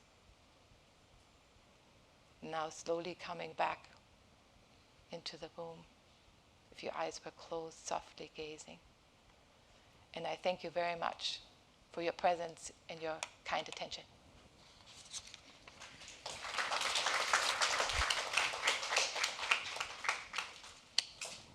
Okay, thank you, Ava, Amber, Dagmar. Thank you for all your comments. Okay, so if anybody has questions, now is that time where you can go ahead and raise your hand, and someone with the tech staff will bring a microphone over to you. We'd like to be able to record the questions, which is why we would like to use the microphone. Thank you. Thanks, Jen. Hi. Sound test, test, test. Oh, good. You should never give me a mic, but I just want to say that was excellent. Each and every one of you really provided us with some excellent information. And I know Jordan would want me to mention that be sure you stop back at the tables before you leave and talk to the providers that are here. We're here for resources. And of course, I have to mention the Glenbard Parent Series, which is a virtual weekly programming for caregivers, etc. And that brings me to my question. You've talked about, you really hit everything, I think. My question is about the caregiver, the provider, the self-care. Maybe the social workers or anyone else wants to comment about that, some strategies for those people. We know we have to fill our own vessel, as you mentioned, Dagmar, to give it away. So could you comment about that? Some other, you discussed the mindfulness, but maybe the modeling. What can caregivers do to best support their children? Anyone? Am I on? Okay, there I am. So, one of the things that I, talk to parents about especially is affirmation, right? So affirming your student, but that it also has to start with yourself, right? Because you have to practice and model affirmations, and you also have to practice and model healthy self-care, right? Because you can't pour from an empty vessel or give something that you don't have to give. And a lot of our support is around our students, our adolescents, which is important, but the adults, right, who are supposed to be building relationships, and we're the ones who have to support them, are also in need of support as well. So I was kind of telling you guys this morning, in Glenbard we use Ruler, which is Mark Brackett's out of the Yale Center for Social and Emotional Intelligence. And so our students will be getting that, but before we present it to the students, the first step is to present it to the adults. And one of the things that we found is we were doing a mood meter with our staff every Monday, and that they were always in the blue, right? So there are these 4 quadrants, and the blue is like the least energy and the least amount of pleasantness. And it kind of didn't matter, what was happening when we gave it, they were always in the blue. So we thought like before, winter break, it would go up, right? Because aren't we excited? We're going on break. No. Spring break. Yay. No. Summer break? Yeah. And so our adults, our parents, our teachers, our providers are in need of support as well. And they need that support, again, so that they can model healthy self-care and healthy coping strategies and healthy affirmations. So, we have to teach them to do that also. I hope that answered your question. Yes, please, Amber. I wanted to add one thing to that. I wanted to thank NEDFIS for our partnership this year because one of their social workers came and spoke at each of the networks, kind of a self-care and stress management not 101. So for the healthcare providers and for the principal groups too, because we've had this training, we understand what we're supposed to do, but it's wonderful to be able to have a reminder of those things. So instead of coming at it for people who've never had that kind of experience before, I was really grateful that NEDFIS was able to come in and help us give that to the social workers, the counselors, the nurses. So. Dagmar, did you have something to add? Yeah, am I on? I also think, I think that's first of all, a great question, Gilda. I think it is what the Surgeon General talks about. It is becoming very clear about what we value. It is, of course, a wonderful thing to do the one thing that, to take a bath. But the one bath is not going to change anything long term. So if we become very clear about what nurtures us, what fills us up, and then make time for it, be very deliberate in making time for it. And while we investigate what is going on inside, also making very hard decisions that perhaps, there's only 5 things we can do and not 15. The ability to say no. And that over time, that is a practice that the kids are going to see, that is going to be modeled. And this is not just the parents and the caregivers, that is educators, that is all of us. And be courageous about it, because it's not selfish to take care of ourselves, it's essential. And we hear that a lot, but a lot of us haven't connected the head and the heart on it. And where we're at right now, we're trying to go we're employing the same strategies in the hopes it's going to somehow become different. And I think we're at a point where we really need to give ourselves time, even if we don't do all these things. Maybe we don't need to do all these things right now.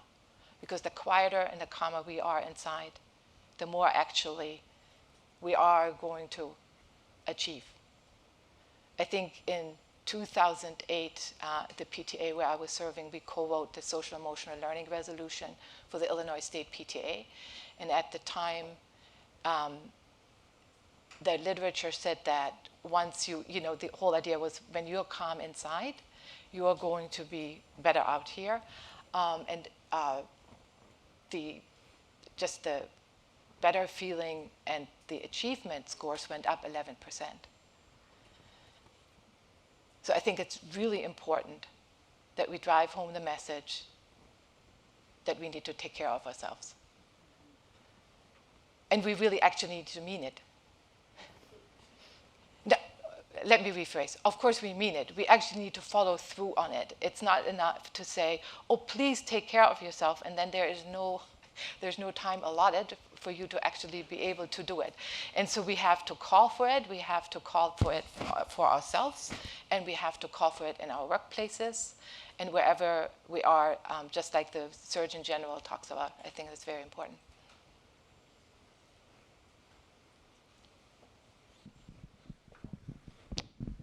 Thank you. I wanted to go back to Amber's comment about being socially behind, because I think that maybe that plays into the substance use and the truancy and some of the other mental health issues maybe that stay isolated. But I guess the question is, are you seeing that at every school age group similarly? Are there differences? And the follow-up question to that would be, I can understand how schools can maybe find ways to achieve like academic gaps, but socially, I mean, that's not all going to fall at the schools, right? So do you have suggestions on how people can help their kids get there? And maybe the adults need help getting there too. I would say I did hear it across all grade spans. The high school groups talked about the kids were coming in and acting more like what they might see at 7th grade for 9th grade, which kind of makes sense given, when they were home at remote learning, they didn't learn the same ways to act in school or with their peers. I think that again just comes back to teaching expectations as much as possible explicitly versus, maybe in the past we could get away with kids, the majority of the kids just knowing how to do school and how to behave with their peers. But now we have to have that explicit teaching of how to interact with others, how to greet someone, how to deal with a situation when it presents a challenge. So I do think there's going to be more we have to do as a school, as schools. But I like what you're saying about it's not just the schools. Parents and families need that as well. This past year, we hosted a couple parent nights more focused on the school anxiety and school refusal behaviors, but I'm thinking, you just gave me an idea that maybe we need to have parent nights on how to help students socially. Gilda, I know you already have your whole lineup, but just thinking. Okay, great. Then we'll promote that. Maybe you have something. I think so. Oh, go ahead. I was going to say really quickly, I read an article, and the title, I think, was Why Are American Teens So Sad? And it was like, it can't all be COVID because we know that the trends were already kind of increasing. And so it pointed to social media, right, and how kids are spending a lot of time on social media, and how they're not spending as much time just socializing and being outside, right? I'm an older millennial, so I feel like I got the best of both worlds. I was outside until the street lights came on, and I also got like Facebook in college, right? But our kids, they don't really get that. They're in front of the screen all the time. And then it also kind of pointed to parenting styles too, and how they are different, and how we try to protect our kids a lot, and we don't let them experience things like, my son is not going to be outside until the street lights come on because I don't trust it anymore. But, so the schools, obviously parents, there's Glen Bar Parent Series, but parents need training to help our kids to socialize more.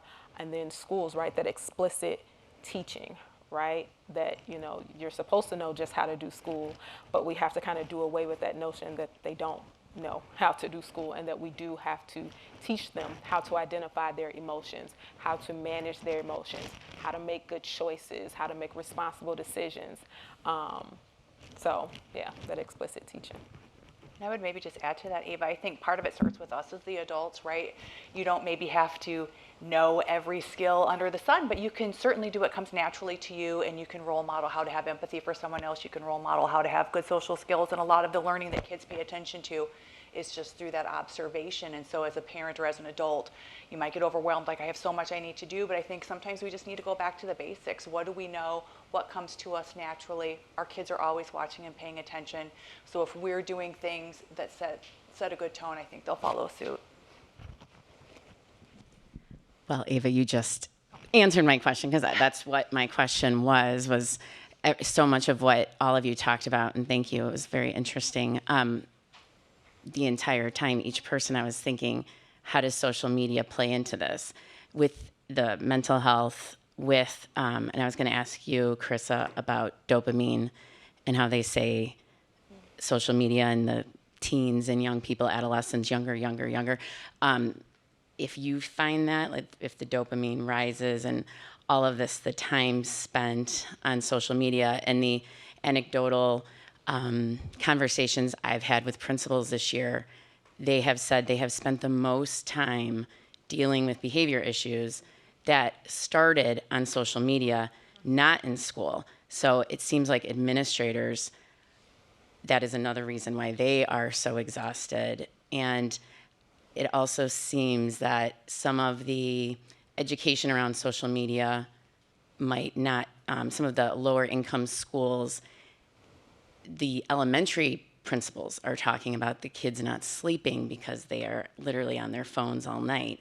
So I just kind of was wondering how you feel that social media plays into all of this and what we should be doing as parents, caregivers, community members to help support kids so that they're not on social media all the time. I'll kick it off. Wonderful book that literally came out, I believe, at the beginning of this year. It's called Dopamine Nation by Anna Lembke. I know, I have my eye on that. Her books are fantastic. Her most recent book, Dopamine Nation, is groundbreaking research in understanding substance use disorders, not only substances, but behavioral use disorders, such as social media. When I first started my career, there was a huge surge of research, especially I'm a gamer, so of course I'm so involved in understanding video game addiction, and what really had been coming up in early 2010s was what's known as microtransactions within video games. A lot of Eastern European countries had actually banned this form of gameplay in video games, where like loot boxes is actually signaling a lot of the same connectors in the brain as gambling. So a lot of those earlier behaviors are being encouraged. So social media does hit very similarly those same receptors. All behaviors tend to hit dopamine at various different levels. And that Dopamine Nation is a wonderful book that talks about how not only substances hit this, but also really acknowledging all the different behaviors that you can become inadvertently dependent on, and social media being one of that, such as like getting those likes on Instagram, those little hearts, or seeing people look and view your posts. And so this is something that is upticking and trending and is extremely concerning. I mean, even recent media that have come out in the last 2 years are even acknowledging making passing jokes. I know a big upheaval of people looking at Bo Burnham's special on Netflix called Inside, and how he addresses welcome to the internet, this whole song about how people just glom on to all these different things that the internet offers us, and yet we're creating a sense of dependency, whether it is socially or whether it is simply just to continue to hit that dopamine part of our brain. It's my little plug. There's also, if I can, there's also a great resource. I believe it's a person who used to work at Google and Facebook.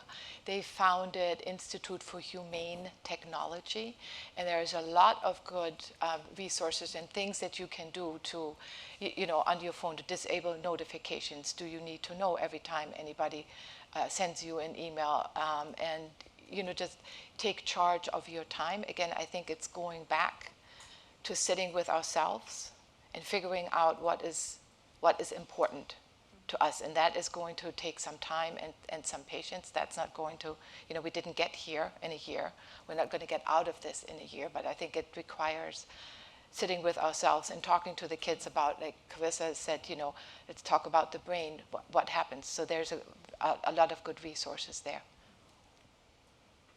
I think just practically, as a parent, it's just having that balance, right, for our students and trying to get them involved in other things and kind of doing other things. I think you mentioned, there's a gap with the school, right? When school shut down, my son was ending 5th grade, and then he didn't have a normal full school year until 7th grade. So we missed that entire first year of 6th grade where you kind of learn things, and so he kind of learned them in 7th grade, and it was rough for everybody. But we gave him Snapchat at 13 for his 13th birthday because he asked for it and all his friends had it. I tell you guys, it didn't. It only lasted a month, and I was, you're not ready, right? We let him keep TikTok. I don't know if that's better, but just having those conversations, like this is what happens, this is what it looks like, but what people are posting isn't necessarily true, right? They're not hanging out at the mall every day. They're just reposting old pictures. Like, you're not missing out. And then finally we're just sort of like, no, you're not ready. And so sometimes you just have to look at it practically like that too. Like, what is your child ready for? I'd like to piggyback off of that idea in that through our behavior interventionists that work on truancy, they also have a lot of families that the parents are saying, well, he stays up all night or she stays up all night on social media, like you mentioned. And one of the things we want to help put together, and I don't know how quickly this becomes obsolete, but I have an iPhone, and on my iPhone, I can control how much time my children spend on various apps, or I can eliminate apps that they can't go on them. And then there's downtime, and it shuts it down so they can't access anything after a certain amount of time. And I don't know how many parents I've heard say, well, how do you do that? Because they just need someone to show them how to do it. So we kind of ended the school year with, well, we're going to put together a nice little visual for parents to know how to do that on their iPhones. I don't know how Androids work, but I'm sure someone does. So we'll have to figure out how to help parents that way. So I think that just little piece of it, helping them limit their time, not necessarily saying they can't do it at all for all the things, right? But helping them develop that. Rules, yes. Just as like what I was talking about in my presentation about those family-oriented programs in education, that rule setting is so important in educating our families, our caregivers, about what that looks like and having it be about them rather than like we were saying of having it have to be just about the kids. And so I think I absolutely agree. It's just figuring out what that balance looks like and what that rule setting really is. What the family values look like. Mm-hmm. A question I had for you all, because I know a portion of us, I'm here if you're trying to find me. Hello. A question I had for you, because I know at least a portion of us in the audience are mental health providers or work for mental health organizations, are things we can be doing to help support you all in your work with kids and families, because you are the ones that primarily see them a lot. We see them either for short durations of time or for short periods of time. What we can be doing to help support you in your work. I'll speak just personally. I didn't realize how much I was struggling within my own, my own mental health over the course of the past 3 years. And this was brewing, like we all were saying, before the pandemic. The pandemic just created the dumpster fire that was already building. And personally, I know that a lot of the times as a clinician, it's weird to say should I seek therapy or things like that. And I think that's a big thing that I really want more, is just saying how can we help each other? How can I seek my own therapist? How can I seek my own support? Is there support groups for fellow social workers within? How are you guys managing? Just as how you were talking about with the school of all the teachers being in the blue. How can we continue to provide resources for supporting one another within that field is the biggest thing for me, and having conversations about, that. I am more open about the fact that I see my own therapist. I treat my own mental health because I have to take care of myself to better care for the patients that I serve at my program. And I think having dialogues like that is so important. So I think that's the biggest thing that I really want to kind of see and encourage, is just let's talk about how we help each other and really what that looks like for one another.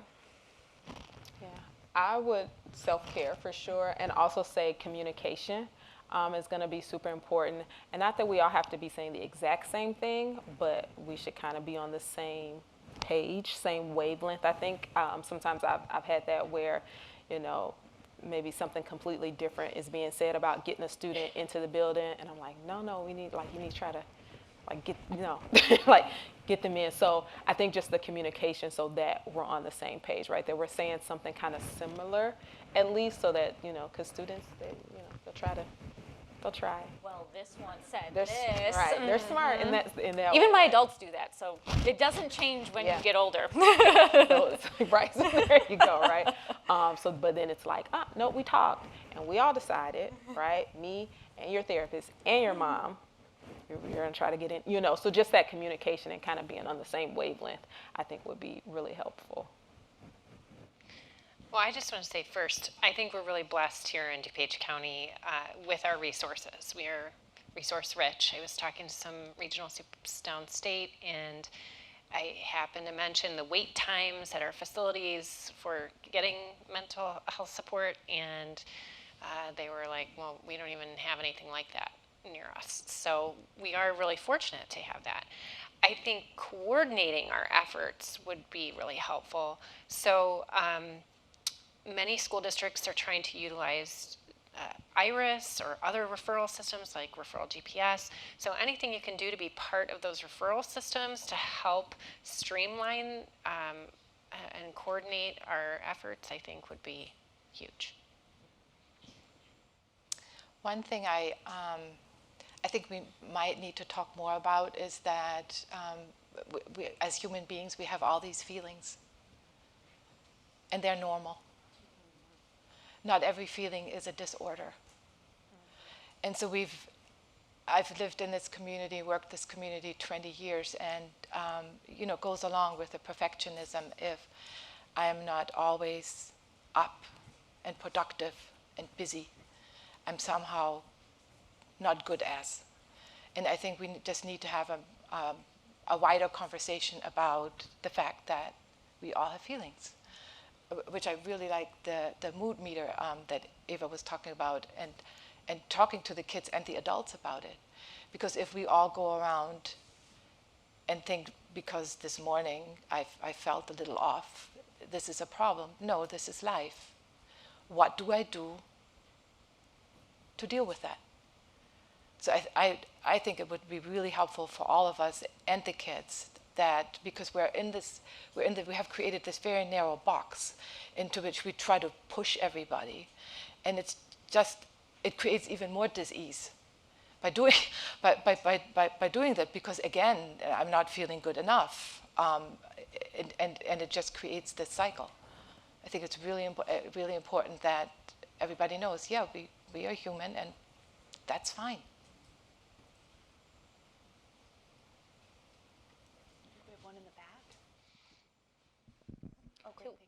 Hi. Thank you, all your panelists' comments. Everything is amazing. My question is, sometimes as clinicians and mental health practitioners, we feel like we're preaching to the choir. All of us in this room are here because we're dedicated. We want to see change, right, in our community. How do we reach the people that aren't here? How do we talk to the parent that comes into my family therapy room and says, it's just his behavior and he's being disrespectful? It's not about mental health. It's not about, XYZ. That's what I struggle with in practice is, a lot of our parents grew up in different generations, right? And they keep saying that. It's disrespect. It's this issue. And sometimes we can use education, right? Psychoeducation, we can pound it in, and it just is not sticking.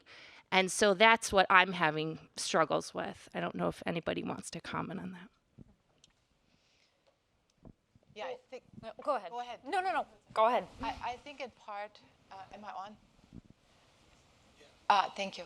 I think in part, it is that connective piece, right? We're giving all this education, and it's fabulous, and it's absolutely needed. But the connection between the head and the heart is the longest way traveled. Mm-hmm. And so that's why I think mindfulness, developing mindfulness about a practice, cultivating a practice is going to be really, really helpful, because over time people are going to understand inside themselves that there's different layers. I'm actually going to, in the fall, offer some introductory mindfulness-based stress reduction programs, because I think it's going to be very valuable just to take down the level of agitation. Because, of course, when people come in, they're so focused on the disrespect, they can't even even if you're lucky enough for them to hear the educational piece about it, they don't see the different layers. So, I mean, I hear what you're saying.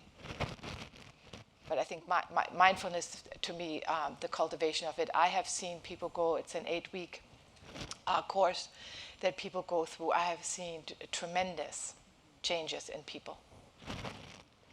And then because actually the brain changes as you engage in the practice over time. And I think at that point, too, if we do different things at the same concurrently, I think people are going to be able to have a better insight inside of themselves, because obviously it has nothing to do with the kid. I think that non-judgmental piece of mindfulness is so generalizable. I mean, you've got somebody who's focusing on the child who's doing all this, and they're being very judgmental, but probably also some of that is out of fear that the people they're working with will also be judgmental toward them. So I really appreciate that mindfulness encourages us to just be generally non-judgmental, and I think when we feel supported and we don't feel judged, we're probably going to make more progress.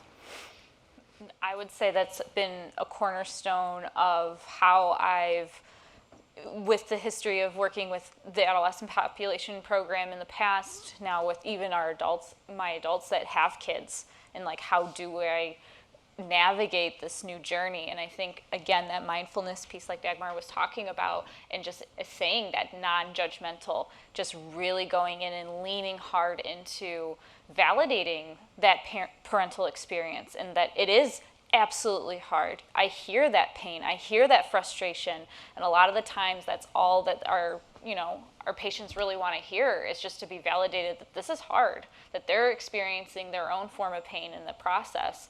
Granted, that insight and emotional awareness is going to be different from, family to family, patient to patient, but I think that non-judgmental stance that we can really embrace and support, and it is up to them whether they absorb it and take it, is in their hands. But I think really leaning hard into that, really giving them that space to say, whether it is that frustration, whether it is like they're just being absolutely rude, and validating that, and then trying to then encourage that change of mind. And, I think that's a wonderful point that you made, Dagmar, about like, we are capable of change, and even to the like DNA level. Like, it's insane how even like, I tell my adults that if you engage in sobriety for, let's say, 20 years, and you then have kids, your sobriety passes down in your heritability.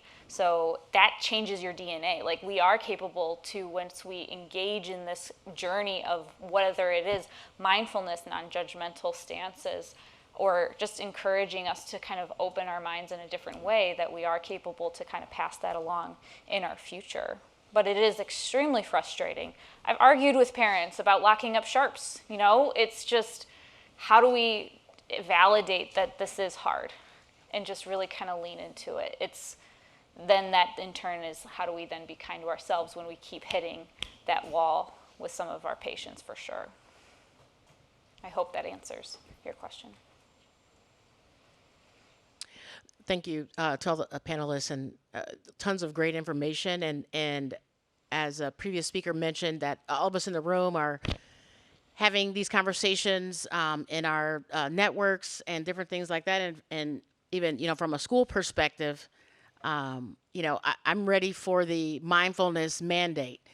Every hour, 3 to 5 minutes, a reset. The mindfulness revolution has to happen. If we are in a mental health crisis with our adolescents, our babies, preschool, kinder through 5, middle school, it's everyone. For the next 12 years, we will be in this crisis. At what point do the smart folks in the room, everybody who has a lot of capital in, our areas, how do we just say, no, this is what we are going to do intentionally, specifically, reset, retrain everybody. There is not one person that has not been affected by the pandemic. Not one. How do we do it? 12 hours a day, 3 to 5 minutes, hour on the hour. The horn that comes on every Tuesday in the county for tornadoes, right? We got all these other things that we're mandated to do, right? How do we start the mindfulness movement in our schools? The traffic lights at 7 a.m. to 7:03, they just stop wherever you are. Everything goes red. You just sit there. You just sit there. The trains, no trains leave. The train's either gone, it's gone by 7, or it's after from 7 a.m. to 7 p.m. How can we do that? And especially in the schools. We got all these sophisticated technology bells. We can shut off Chromebooks, laptops, iPads. How do we do this? When do we say enough is enough?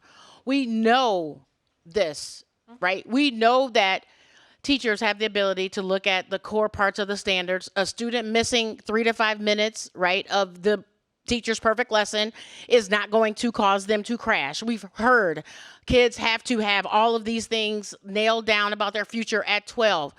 That is the biggest lie ever. We can't keep heaping all of these things on our kids, and at one point do the adults, the smart folks in the room, right, listen to, what was heard from students in 2009 hasn't changed. Right? We do focus groups. The things that they said in 2009, the next group 10 years later, if they're saying the same thing, right? How do we get out of this cycle of insanity? Mindfulness movement, the mindfulness revolution, the mindfulness mandate. We have to do it. I almost like the idea of now, if I'm probably going to steal that.